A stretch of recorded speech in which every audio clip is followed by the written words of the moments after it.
Stranger Things Season 5 finally arrives, and the very first episode wastes absolutely no time pulling us straight into the chaos again. The episode opens in a creepy and uncomfortable way by taking us back to a much younger Will Byers. Right at the moment he's trapped in the Upside Down during Season 1. He's hiding inside Castle Byers. He's trying to comfort himself by singing, "Should I stay or should I go?" which has always been his little anchor during tough moments.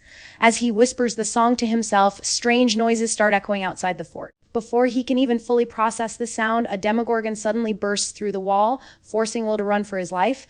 He scrambles through the woods, climbs a tree to escape, and for a second it seems like he might actually get away, but Stranger Things never gives characters an easy escape, and the Demogorgon climbs up after him. Will jumps to another tree but slips and falls hard to the ground, leaving him helpless. That fall becomes way more important than we ever knew, because we see the Demogorgon drag Will's unconscious body into the Hawkins library in the Upside Down. What comes next is the biggest surprise of the opening. Vecna appears. We see that Will actually met Vecna long before anyone ever realized. Since Will was unconscious at the time, he had no memory of it. Vecna watches over Will's limp body, almost excited, and says, "At long last we can begin." The building is covered in giant tentacles, and one of them lifts Will onto a wall. A thick tentacle pushes into his mouth, pumping some mysterious substance inside him, while Vecna stands there like he's beginning a long-term experiment. It's creepy, uncomfortable, and sets the tone for the whole season. Will is still deeply connected to Vecna, more than anyone fully understands. After this shocking flashback, the episode jumps to present-day Hawkins on November 3, 1987. A little over a year has passed since the events of Season 4, and Hawkins is still a disaster zone. The town is officially quarantined, the military is all over the place, and everyone is being forced into medical exams and strict monitoring. Hawkins has basically become a controlled war zone, and people are just trying to survive. While Holly Wheeler sets the table for dinner, she notices a strange shadow figure at the window and waves innocently, not realizing how creepy and mysterious that moment really is. The Beers family is living with the Wheelers now, and the two families seem to be managing a new kind of chaotic routine. We then catch up with Robin and Steve at the Squawk, the local radio station where Robin has taken on a radio show host role. Her broadcast is lighthearted, but it also fills in major details about Hawkins. We learn that the giant cracks and rifts from last season's final are officially being explained as a natural disaster.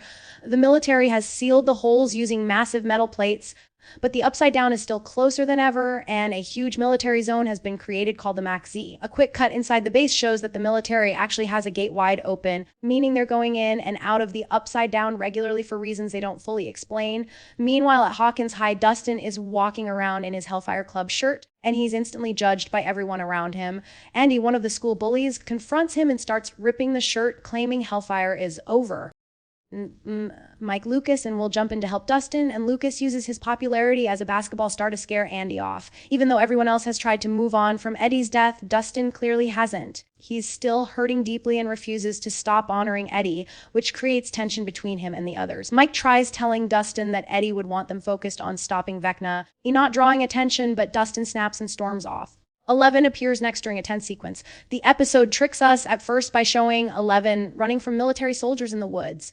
But when she gets shot and falls, we learn it's not 11, it's a burnout, a woman the military keeps mistaking for 11. Meanwhile, the real 11 is training in a junkyard with Hopper and Joyce. She's breaking pumpkins with her powers, timing her speed, and pushing herself hard because she desperately wants to join Hopper on recon missions into the Upside Down.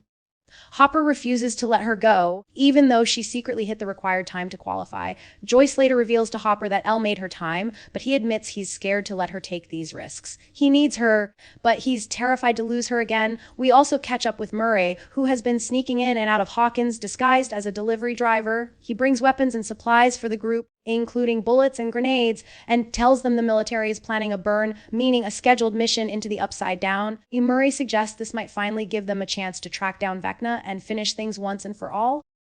As the day goes on, the gang prepares for something called a crawl, which is basically the code name they use for tactical missions where Hopper sneaks into the Upside Down whenever the military temporarily opens the gate. Robin sends out a coded message through her radio show using a Diana Ross song to tell everyone when to meet. Steve wonders if Vecna might already be dead, but Jonathan reminds him of the terrifying vision Vecna once showed Nancy of Hawkins burning. Everyone agrees they cannot relax until they know Vecna is fully gone. Will suddenly gets one of his intense feelings again. He zones out and tells the others he felt the sky spinning. Mike believes it's a sign Vecna is close. Will tries brushing it off, but we know by this point that Will's instincts are rarely wrong. At the exact same time, Holly is on the playground spinning in circles and talking to someone who isn't visible to anyone else. She introduces this imaginary, seeming friend as Mr. What's-It. The show makes it very clear that whoever or whatever Mr. What's-It is, he's not harmless. The military's presence in the Upside Down becomes clearer when we meet Dr. K, the woman in charge of operations inside the dimension. Her main mission seems to be capturing Eleven, though we don't yet know why. In the right side up, Eleven pushes Hopper to let her join a crawl, but he refuses again. Their dynamic is full of tension. Elle wants action, Hopper wants caution, and picks Holly up from school and tries comforting her about her strange new friend. He pulls out a D&D figurine called Mike the Brave, and even gives Holly her own, Holly the Heroic, of telling her she's stronger than she thinks. But the creepy vibe around Mr. What's-It lingers the whole time. As the episode moves forward, the tone gets even darker and more stressful. Will is visiting Max, who is still in a coma, and he tells her about his strange feeling. Lucas sits beside Max playing Running Up That Hill, still hoping music keeps her safe. Will goes to buy a Coke when he sees Robin talking to Vicky. Robin kisses Vicky, and Will accidentally sees it through the crack in the door. Embarrassed, he drops his drink and runs off. Robin notices and instantly worries about him. Dustin then visits Eddie's grave, which is still vandalized by townspeople who think Eddie was a killer. When Dustin touches the writing, he realizes it isn't paint, it's blood. Worse, he finds pieces of the snake he hid in Andy's locker earlier. Before he even processes this, Andy and his friends surround him. Dustin tries distracting them by referencing one of Eddie's D&D campaigns, then throws cleaning chemicals in their faces, but they overpower him and begin beating him badly. Lucas tries contacting him over radio, but Dustin doesn't respond. The scene ends with Dustin still being attacked, and the show leaves us terrified for his safety. Back at Squawk, the group gets ready for the crawl. Mike and Eleven share a sweet moment talking about what life might look like after Vecna is gone. Mike believes they can all find peace if they win. Elle wants to believe that too, but the conversation gets cut short when Lucas calls for them. Since Dustin is missing, Steve needs another person for radio duty, but Joy stops Will from volunteering, sending Jonathan instead. Hopper sneaks onto a military truck heading directly into the Upside Down. The trucks get waved into the gate, which opens using flamethrowers. Once Hopper is inside, the gate closes behind him, trapping him there until the military decides to reopen it. Meanwhile, Jonathan and Steve get a strong signal from Hopper, but out of nowhere, the military trucks crash inside the Upside Down. A Demogorgon leaps onto the truck, kills the driver, and sends the vehicle crashing into a tree. Hopper has no choice but to run deeper into the Upside Down. Will collapses in the right side up, shaking violently as the fuse box sparks. He finally wakes up and tells Joyce he saw everything. The Demogorgon is coming. It's coming straight for the Wheeler house.